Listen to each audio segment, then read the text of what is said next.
হাম পরিস্থিতি নিয়ে বিস্তারিত জানাতে চাঁদপুর 250 শয্যা বিশিষ্ট জেনারেল হাসপাতাল থেকে যোগ দিচ্ছেন সহকর্মী ফারুক আহমদ। সরাসরি যাব তার কাছে।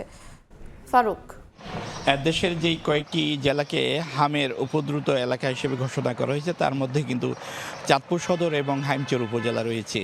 আমরা যদি বলি যে গত 30শে মার্চের পর থেকে এখন পর্যন্ত প্রায় 6 সপ্তাহ এই যে হামের যেই প্রকোপটা চাঁদপুরে, এটি আসলে মাঝখানে একটু কমে গেলেও এখন আবার কিন্তু সেটার অবনতি ঘটেছে, অর্থাৎ উন্নতির পর আবার অবনতি। এটি ভাবিয়ে তুলেছে যারা শিশুদের স্বজন আছে তারা এবং চিকিৎসকদের।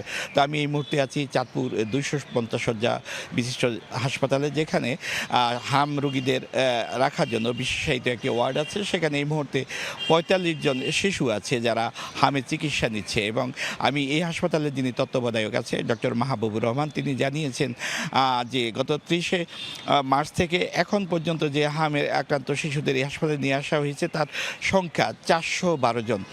412 জনের মধ্যে যদি বলি এই মুহূর্তে 45 জন ভর্তি আছে এবং গত 24 ঘন্টার যদি আমরা হিসাব করি সেখানে দেখব যে নতুন রুগী এসেছে 15 জন, আবার ছাড় পেয়েছে 15 জন, অর্থাৎ সুস্থ হয়ে বাড়ি ফিরেছে একই সংখ্যার শিশু।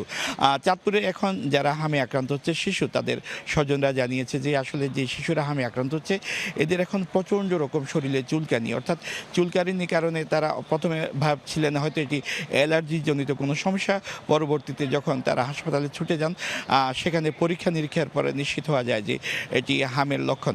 তবে এর সঙ্গে কিন্তু আরেকটি উপসর্গ যোগ হয়েছে, যেটি হলো চিকেন পক্স, অর্থাৎ শিশুরা কিন্তু এখন এই হামের সঙ্গে কিন্তু তারা চিকেন পক্সেও কিন্তু আক্রান্ত হচ্ছে। এটি কিন্তু এক ধরনের উদ্বেগ এবং উৎকণ্ঠার বিষয়। তো আমি যদি চাঁদপুরের সবশেষ তথ্যটি জানাতে চাই যে গত 30শে মার্চ থেকে এখন পর্যন্ত চাঁদপুরে হামে আক্রান্ত শিশুদের সংখ্যা বাড়তে থাকলেও এখন পর্যন্ত মৃত্যুর কোনো খবর নেই।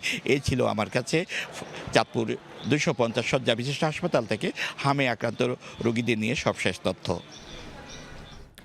চাঁদপুর থেকে হামের সর্বশেষ জানাচ্ছিলেন সহকর্মী ফারুক আহমদ।